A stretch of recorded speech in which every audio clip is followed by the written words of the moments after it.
ये गहने मेरी है, मुझे वापस लौटा दो। ये गहने मेरे हैं। एक आवश्यक सूचना, ये कहानी सच्ची घटनाओं पर आधारित है। ये चैनल सिर्फ और सिर्फ असल जिंदगी में घटित किस्से कहानियों को ही आप तक पहुंचाता है। हमारा मकसद किसी जाति, धर्म या समुदाय को ठेस पहुंचाना नहीं है।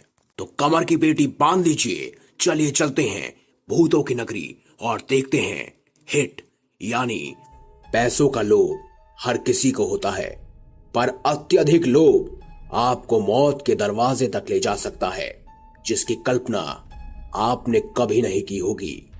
आज की इस खास वीडियो में हम आपको बताने जा रहे हैं रामदास और डाक बंगले की एक सच्ची घटना।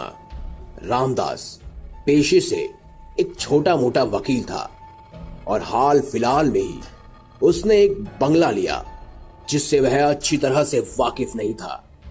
उसे यह बंगला बहुत ही सस्ते मूल्य पर मिल चुका था। इतना बड़ा बंगला, वो भी इतनी कम कीमत में उन्हें मिल चुका था, जिसके कारण उनकी खुशी का कोई ठिकाना नहीं था। ये बात तो बिल्कुल सच थी कि बंगला बहुत ही बड़ा था। इस बंगले के चारों ओर बड़े बड़े वृक्ष थे, मानो पूरा बंगला जंगल में समाया हुआ है। बंगले की दीवारों पर से प्लास्टर यहां वहां से उखड़ गए थे। बंगले के छत के ऊपर तक लताएं पहुंची हुई थी, जिससे बंगला और भी डरावना लग रहा था। रामदास की पत्नी, जिनका नाम राधिका था, उन्हें भी यह बंगला बेहद पसंद आया। वे जानते थे कि इस बंगले को साफ करने के लिए उन्हें मेहनत करनी पड़ेगी, लेकिन कम मूल्य पर यह बंगला मिलना उनके लिए बहुत ही अच्छा था, क्योंकि इतना बड़ा बंगला उन्हें मिल चुका था जो उनकी तकदीर में था, और दोनों ही बेहद खुश थे। पर वे लोग इस बंगले की सच्चाई से बिल्कुल भी वाकिफ नहीं थे कि यह बंगला कितना खतरनाक है। एक हफ्ते के अंदर ही उन्होंने सारी तैयारी कर ली, बंगले को अच्छे ढंग से साफ सुथरा कर दिया और एक रहने लायक बंगला बना दिया। एक बार की बात है, जब रामदास काम पर से होकर अपने घर को आ रहे थे तो रास्ते में उन्हें एक बुढ़िया मिली और वह उनसे कहने लगी, लगता है तुम उसी डाक बंगले में रहते हो।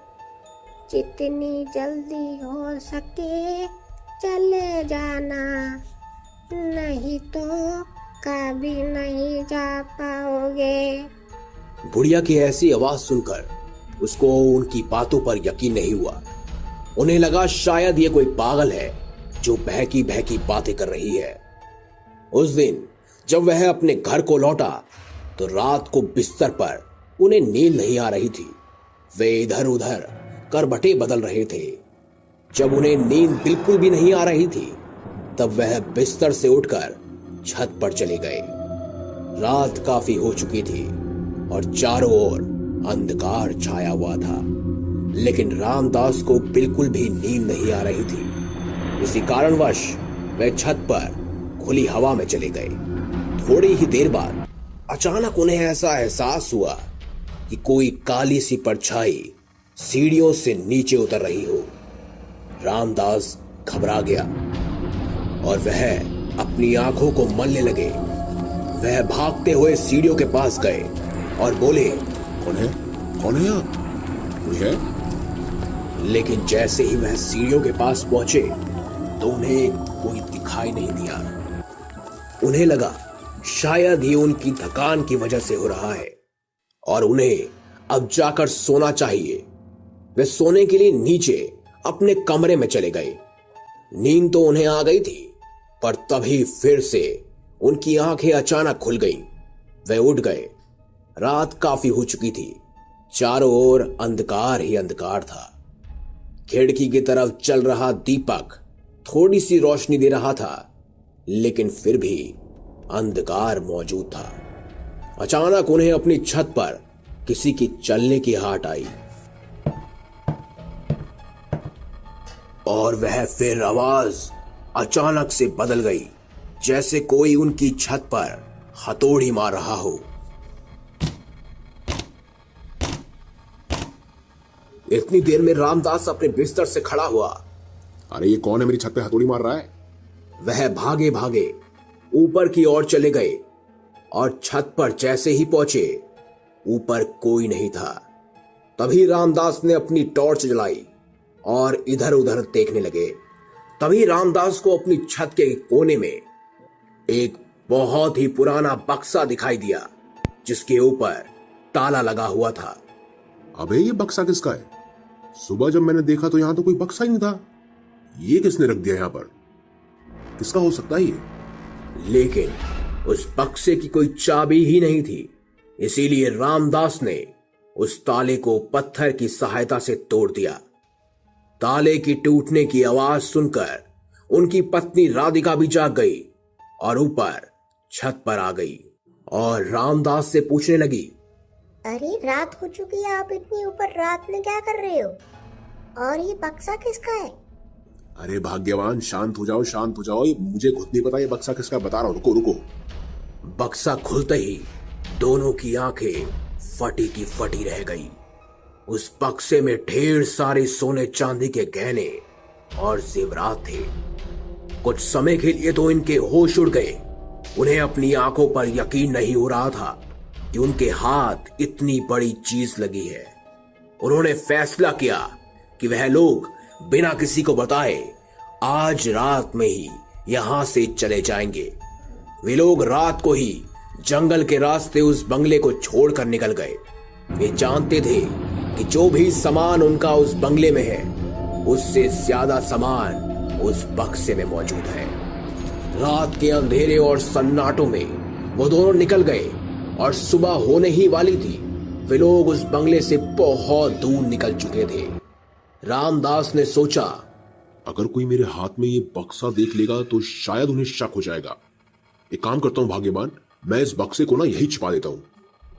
फिर क्या था, रामदास ने उस बक्से को एक गड्ढा खोदकर उसमें डालकर उसे मिट्टी से ढक दिया और उस पर एक चिन्ह लगा दिया ताकि उसे पता चल सके कि उसने कहां पर उस बक्से को दफनाया है। थोड़ी ही दूर पर एक घर था जिसमें जाकर ये दोनों रहने के लिए शरण मांगने लगे। वह घर किसी और का नहीं, उसी बूढ़ी औरत का था जिसने रामदास को पहले टोका था। उन दोनों ने उनसे गुजारिश की कि उन्हें रात में रुकने के लिए एक कमरा चाहिए और ऐसे में बुढ़िया बोली, मैं जानती थी तुम उस बंगले को छोड़ दोगे। तुम्हारी ही तरह 5-6 लोगों ने उस बंगले को छोड़ा है। हाँ ठीक है माँ जी, कोई हम भी जा रहे हैं, हमें भी एहसास हो चुका है कि वहां पर कुछ है, तो हम जा रहे हैं यहाँ से। पर हमें आज रात के लिए रुकने के लिए थोड़ा सा यहाँ पर समय दे दीजिए बस। जैसे ही सवेरा हुआ वह दोनों खुशी से पागल होकर झूम रहे थे कि अब उनके निकलने का वक्त हो चुका है। ऐसे में रामदास ने सोचा कि आज की रात ही निकलना बेहतर नहीं रहेगा, इसीलिए आज पूरा दिन हम विश्राम करते हैं, अगली सुबह जरूर निकल जाएंगे।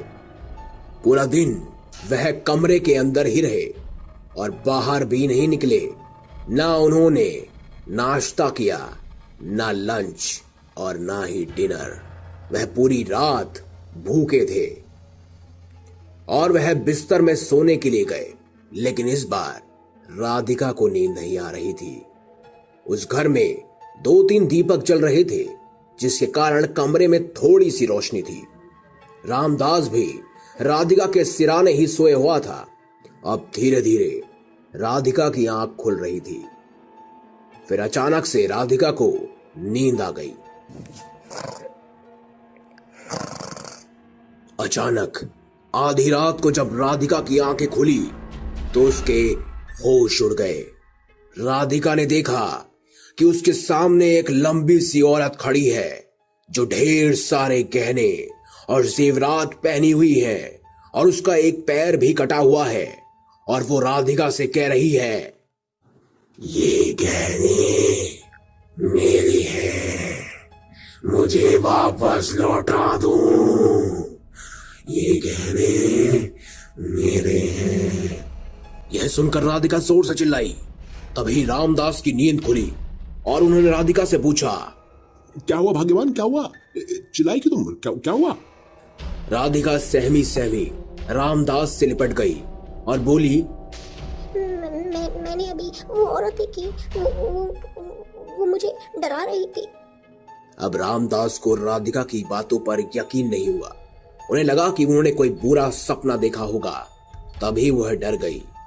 रामदास ने राधिका को कहा, भाग्यवान आप सो जाओ यार, हमें कल सुबह जाना है और ये बक्सा भी बहुत ज्यादा कीमती है। तुम ऐसा मत बोलो। शायद वो राधिका की आखिरी रात थी। राधिका सो गई, लेकिन जब सुबह हुई तो रामदास ने देखा कि राधिका मर चुकी है। ये देख रामदास पीछे की ओर गिर गया और उसे इस बात का एहसास हुआ कि जो बात उस बुढ़िया ने और रात को राधिका ने कही थी, वो बात बिल्कुल सच थी। बाद में रामदास ने उस बक्से को देखने तक नहीं गए और उन्होंने अपनी सारी बात आसपास के लोगों को बताई, लेकिन किसी ने भी उनकी उस बात पर यकीन नहीं किया और उस बुढ़िया ने भी समझ लिया कि इनके साथ भी वही हुआ जो पहले 3-4 लोगों के साथ हो चुका है।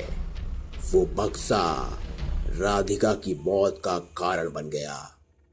ये बक्सा कहां छिपा हुआ है, ये बात रामदास ने किसी को नहीं बताई।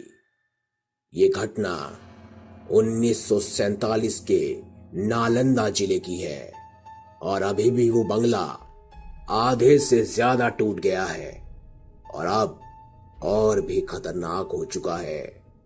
और आज भी कई लोग बताते हैं कि वह खास औरत जो उस रात अपना बक्सा मांग रही थी, वो आज भी लोगों से उस बक्से की उम्मीद रखती है। और उस घटना के 1 हफ्ते के बाद ही रामदास भी नहीं रहे और आज तक ये बात किसी को नहीं पता कि रामदास ने वह बक्सा आखिर कहां छुपाया, क्योंकि अब उस बक्से को सिर्फ और सिर्फ उस बक्से की आत्मा ढूंढ रही है। ये गहने मेरी है, मुझे वापस लौटा दो। ये गहने मेरे हैं।